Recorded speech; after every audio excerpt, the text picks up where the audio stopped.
Bagaimana dengan ketidakadilan yang menimpa pendeta-pendeta Kristen di Indonesia yang ditangkap oleh pasal penistaan agama? Abu Janda, waduh, yang dua lagi diperiksa karena kasus JK, dia malah lari ke Amerika karena dilaporkan juga. Cari suaka marga satwa, bos.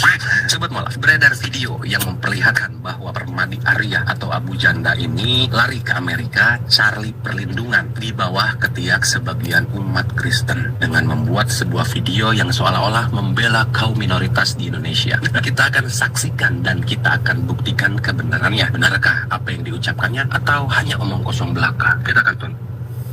Yang omong kosong belaka adalah kamu, kaum peminum kencing ontak, kaum yang mengikuti nabi palsu, ajaran palsu, dan kitab yang dianggap suci itu adalah kitab yang penuh dengan kebencian terhadap seluruh manusia, kelompok, bangsa, suku manapun. Itu yang diwakili oleh mulut Anda sepertinya.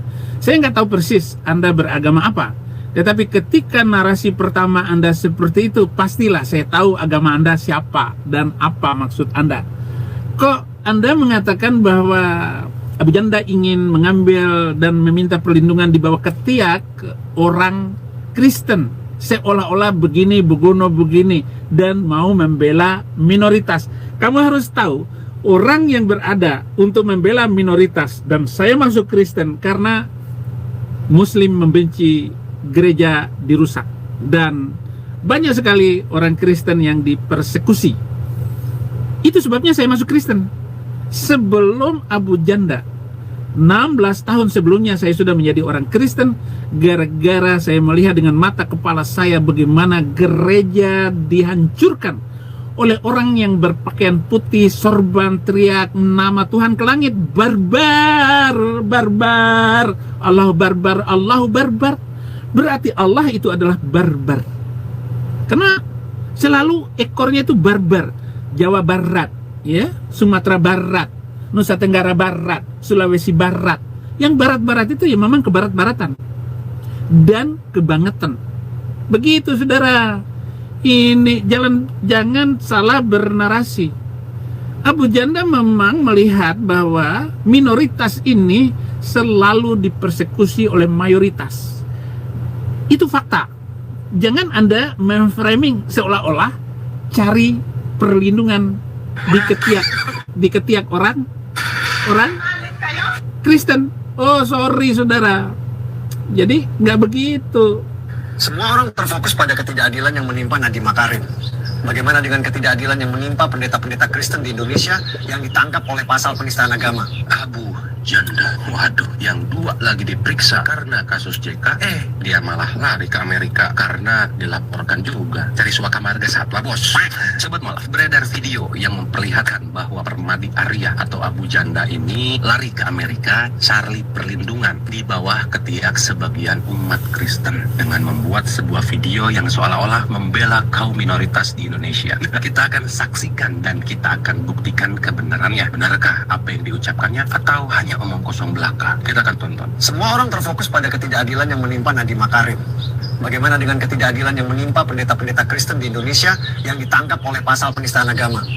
Tahun 2012 pendeta Hedi Eugene ditangkap oleh pasal penistaan agama. Oke, yang pertama dia sebut kasus Hedi Eugene atau pendeta Hasadah J. Werner, dan kasusnya mau tahu nggak teman-teman? Ini mungkin ada yang lupa, ada yang ingat, tapi ini kita akan bahas. Dan mau nggak mau, ini sebenarnya kebenarannya dia dilaporkan oleh jemaatnya sendiri yang Kristen. Oleh jemaatnya sendiri loh, karena dia katanya bisa ngobrol langsung dengan Tuhan. Dan kita akan baca beritanya, salah satunya dari koran Tempo, ya, bekas pemimpin jemaat Bethel Tabernacle Shekinah Hedi Eugene didakwa melakukan penodaan agama Kristen di Pengadilan Negeri Bandung dan Tempo Interaktif Bandung.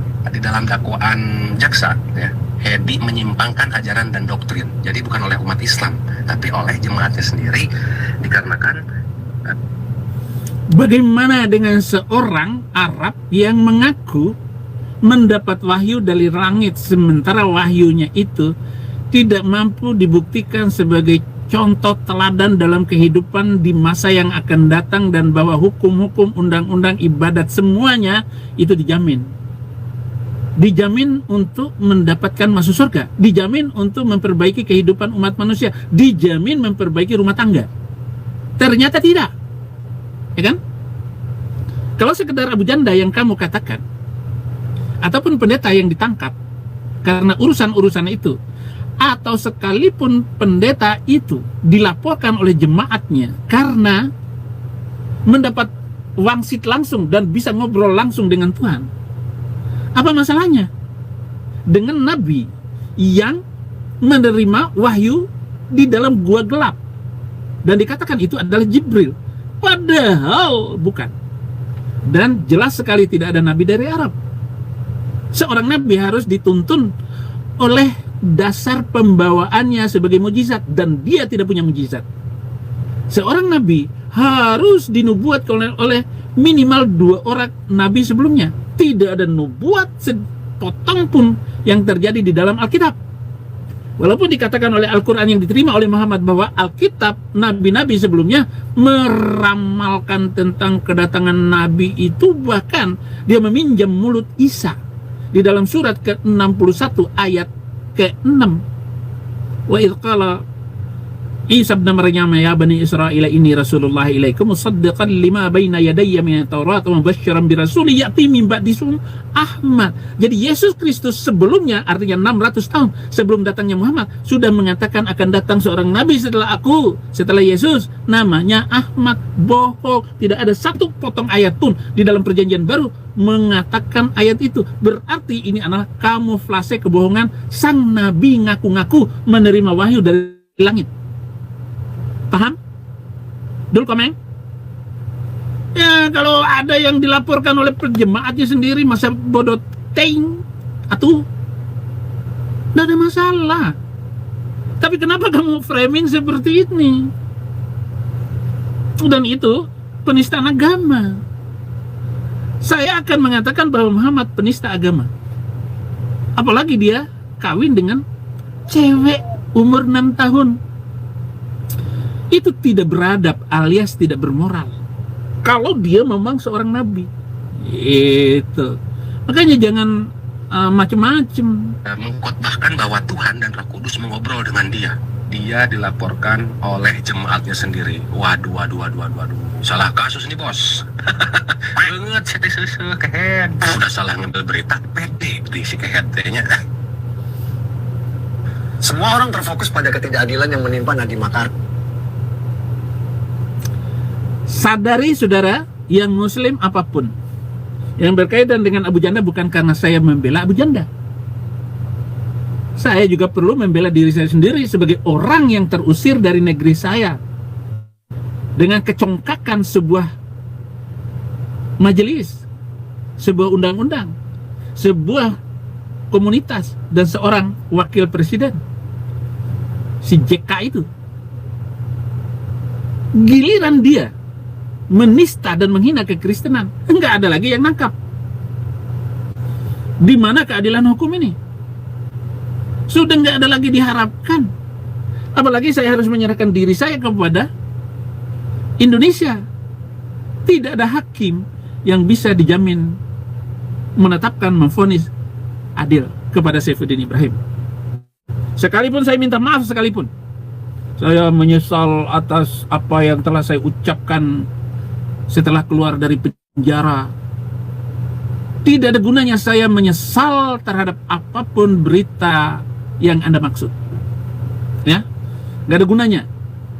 Lebih baik saya tidak pernah minta maaf, dan saya tidak akan minta maaf sepotong pun terhadap bangsa Indonesia, terhadap orang, terhadap agama Islam dan pemimpinnya. Karena saya berada di dalam jalur kebenaran, tenggelamkan Islam. Itu saya kira pantas daripada kita tetap mengikutinya. Agama itu akan membawa dampak negatif bagi bangsa manapun dan bagi manusia yang memeluknya.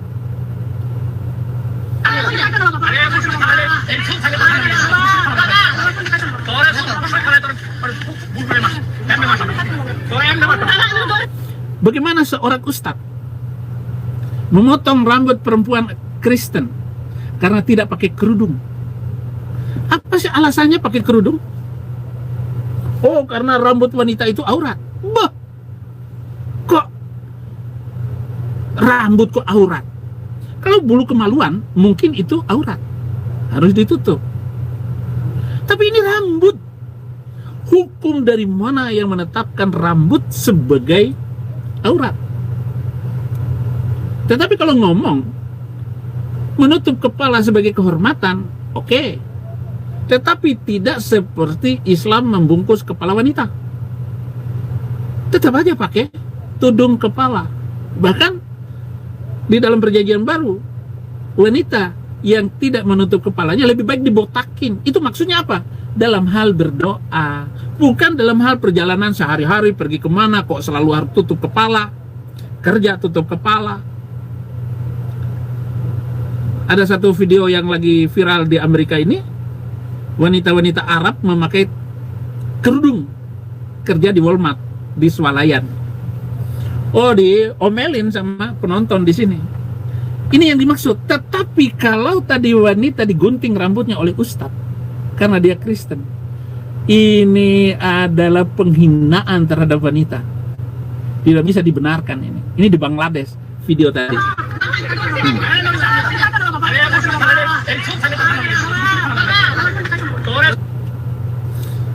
Ya tidak begitu caranya. Ya. Kembali lagi, saudara Permadi Arya, lebih baik jangan kembali ke Indonesia. Setelah saya melihat berulang-ulang dan saya mengomentari viralnya Permadi Arya, dan kebetulan sebelum dia memulai pelayanan dan dipanggil kemana-mana, Permadi Arya datang ngobrol dengan saya sebagai murtadin. Dia datang ngobrol di depan kamar saya ini dengan Edis TV datang dan satu pendeta. Bagi saya itu adalah kehormatan bagi saya, saudara Permadi Arya malah ngobrol dulu dengan saya. Dan dia sudah terima Yesus Kristus sebagai Tuhan dan Juru Selamat. Hanya saya bilang, hentikan merokok kalau mau menjadi orang Kristen dan diberkati berlimpah nanti. Catat omongan saya, hentikan merokok. Ya, ini batang terakhir katanya. Oke. Saya bukan benci rokok. Ya, minimal asapnya saya tidak suka. Ya. Dengan jihad fisabilillah bahwa si Abu Janda kudu diadili dan bila perlu kudu di. Waalaikumsalam warahmatullahi wabarakatuh. Waalaikumsalam warahmatullahi wabarakatuh. Alhamdulillah wa syukurillah wa la haula wa la quwata illa billah. Allahumma shalli wa sallim ala sayyidina Muhammad ibn Abdullah wa ala alihi wa sahbihi wa sallam. Sebabnya karena Abu Janda melakukan tindakan, ucapan, lisan yang tidak bertanggung jawab, seolah-olah Provinsi Jawa Barat adalah orang-orang barbar dan terkesan. Seolah-olah, kata kamu seolah-olah. Emang benar fakta. Masyarakat Jawa Barat sudah bertahun-tahun, berulang-ulang, bahkan sampai tahun 2000, berarti 26 tahun yang lalu, Jawa Barat menutup 2000 gereja di seluruh Jawa Barat. Banten termasuk kabupaten benci dengan gereja. Nggak boleh satu gereja pun di Banten.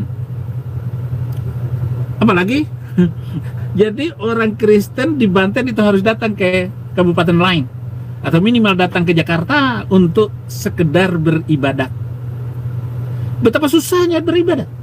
Lalu kamu bilang bahwa Jawa Barat itu seolah-olah.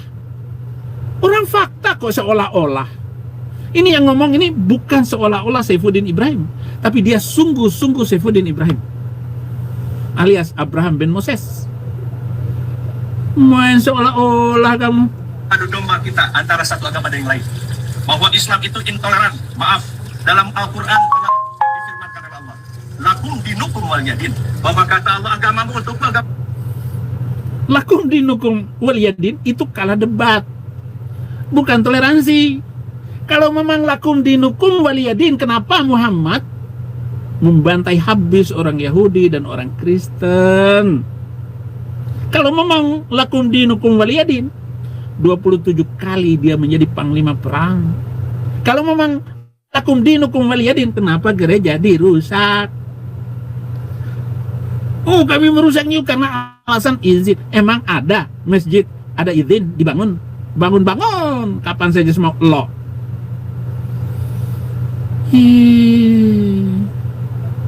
Ngawurnya muslim ngawur. Untuk ngapain kita kudu sirik dengan agama orang?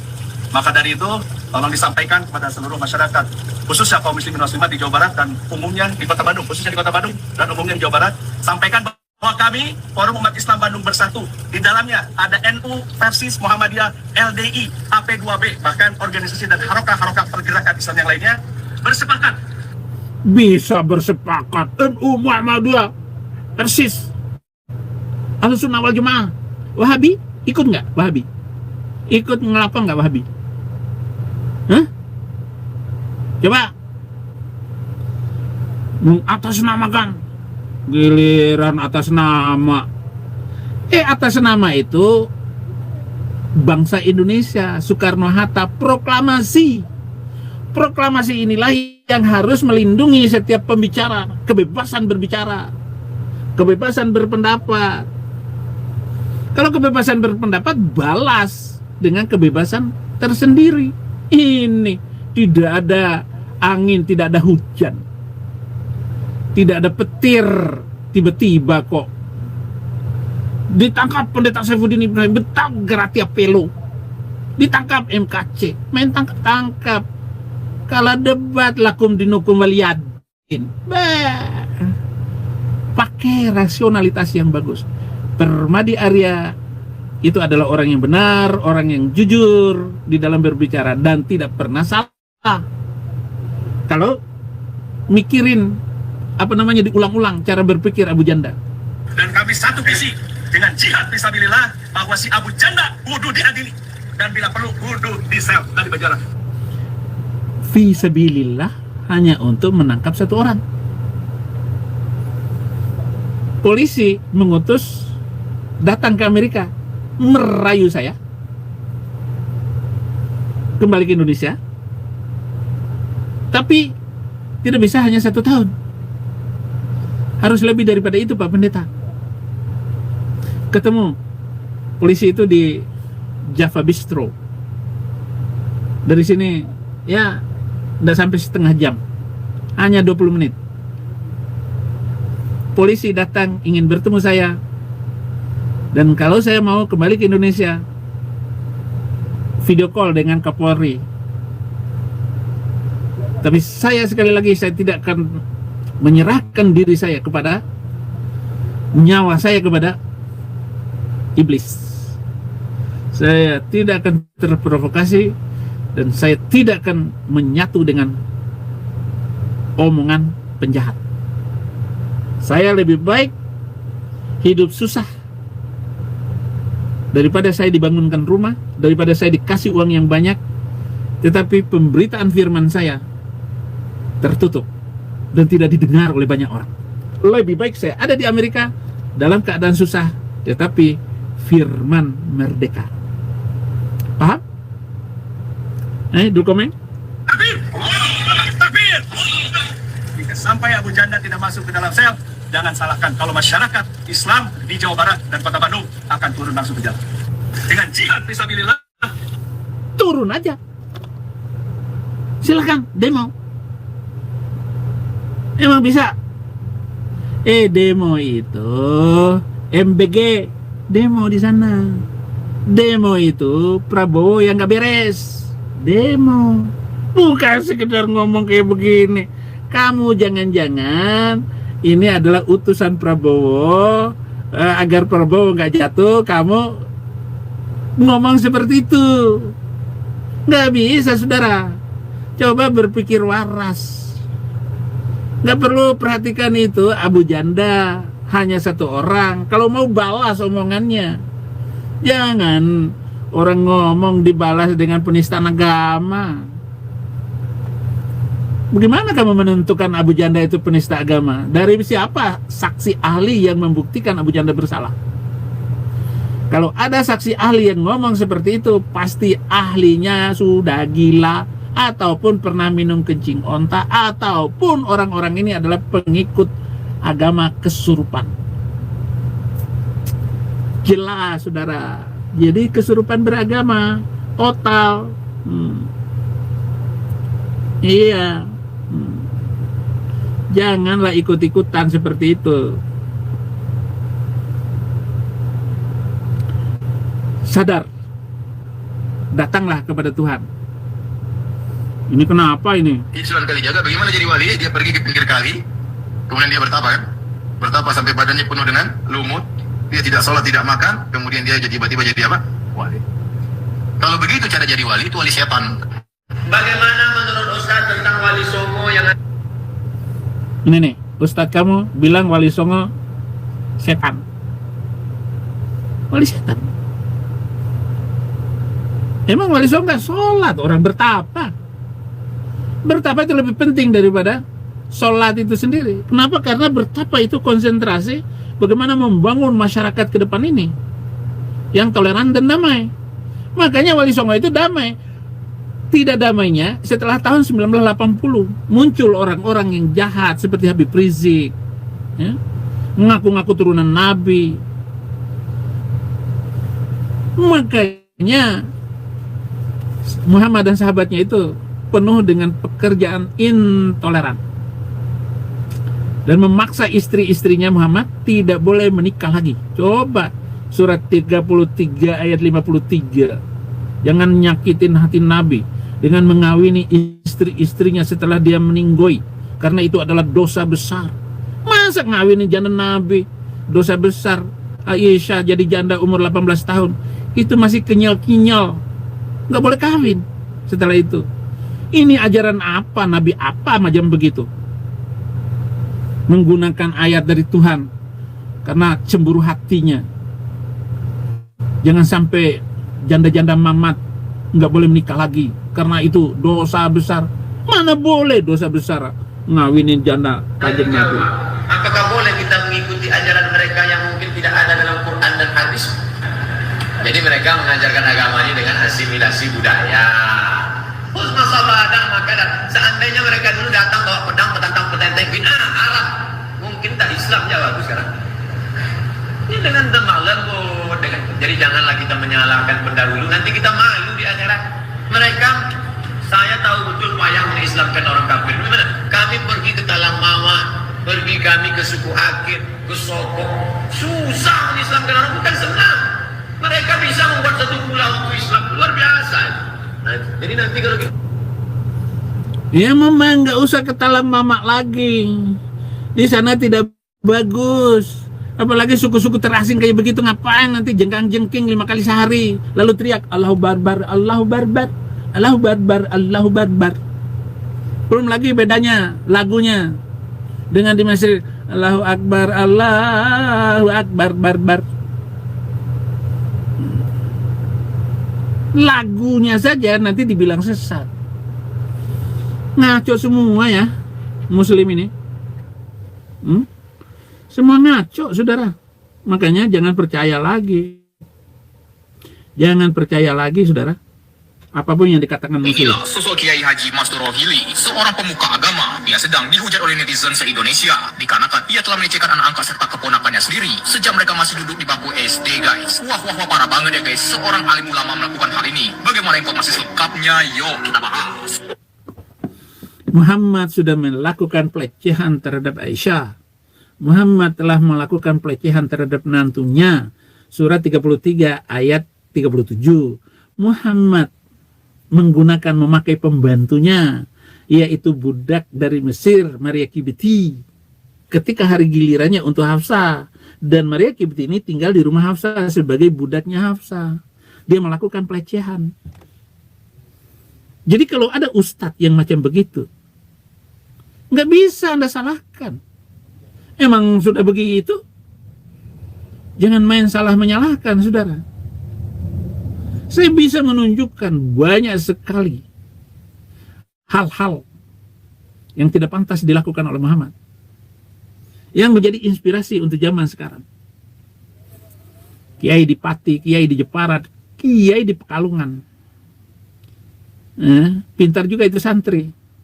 Dia tetap bertahan bahwa bayinya ini adalah kehendak Allah, tanpa disentuh oleh laki-laki. Tidak ada sperma yang masuk dalam perut wanita itu. Ya, polisi nggak diam-diam, diselidiki, ditanya. Mana mungkin kamu bisa hamil tanpa disentuh, tanpa barang laki-laki masuk ke dalam bagian kamu? Setelah dikorek-korek kiainya, saya mau bilang begini, kalau kiai model begitu, baik di Pekalongan maupun di Jepara ataupun dimanapun, termasuk yang di Pati itu 50 orang yang dipersoka oleh dia, saya bilang ada teladan dari Nabi gitu. Surat keempat ayat 24, surat keempat ayat 3. Tetapi Anda mau bilang apa lagi bahwa surat keempat ayat 129, Muhammad tidak bisa berlaku adil kepada istri-istrinya. Artinya tidak mungkin memberlakukan hukum Islam itu bagi Indonesia. Hancur iya. Jadi elit-elit politik Indonesia, kamu harus mengakui Islam tidak bisa dijadikan teladan di dalam segala waktu, segala zaman. Hukumnya bukan untuk bangsa yang terhormat. Jadi nggak usah lagi ya, lu ngomong kiai macam begini. Gak bisa, saudara. Jangan aneh-aneh. Nih, ngawur lagi nih, Maulana Plukusuntur ini. Nanti insya Allah nanti dari kemudian ada pernikahan di surga. Ada 2 pernikahan. Hadir ya? Hadir. Iya. Pernikahan siapa, Pak Ustaz? Pernikahan Nabi Isa bersama Ratu Asia. Itu benar. Perkawinan Nabi Isa dengan Ratu Asia. Siapa itu Ratu Asia itu? Gara-gara cerita konyol dipercaya sama Maulana. Jemaat. Nah, itu Kiai Plukusuntur ini. Yang diomongin pura-pura blow on. Ya. Ada nanti kisah-kisah di surga. Ada 2 pernikahan. Pernikahan yang kedua adalah pernikahannya Nabi besar Muhammad SAW. Mau tahu sama siapa? Siti Maryam. Kalau kayak gini, Pak Ustaz tahu dari mana? Apaan bercerita? Ada kitabnya. Khusus kitab tentang kisah-kisah di akan datang, dan itu berdasarkan hadis-hadis. Dan itu bukan ramalan ya? Bukan ramalan. Tapi itu memang ada kejadian yang sudah ditakdirkan. Karena kan Itu ramalan. Kenapa? Karena belum terjadi. Muhammad sudah meninggal 1400 tahun yang lalu. Itu konyol. Hanya orang-orang on percaya seperti itu. Tinggalkan Islam, terima Yesus. Dan datanglah kepada Yesus sebagai Tuhan dan Juru Selamat, kamu selamat. Tetapi kalau kamu menolak Yesus Kristus sebagai Tuhan dan Juru Selamat, terimalah hukuman itu. Ya, kalau Ustadz Maulana mau ngomong ada 2 perkawinan, yaitu perkawinan Isa Al-Masih dengan Ratu Asia. Lucu. Dan perkawinan Muhammad dengan Siti Maryam, Ibu Yesus Kristus. Jadi akan kawin di sana.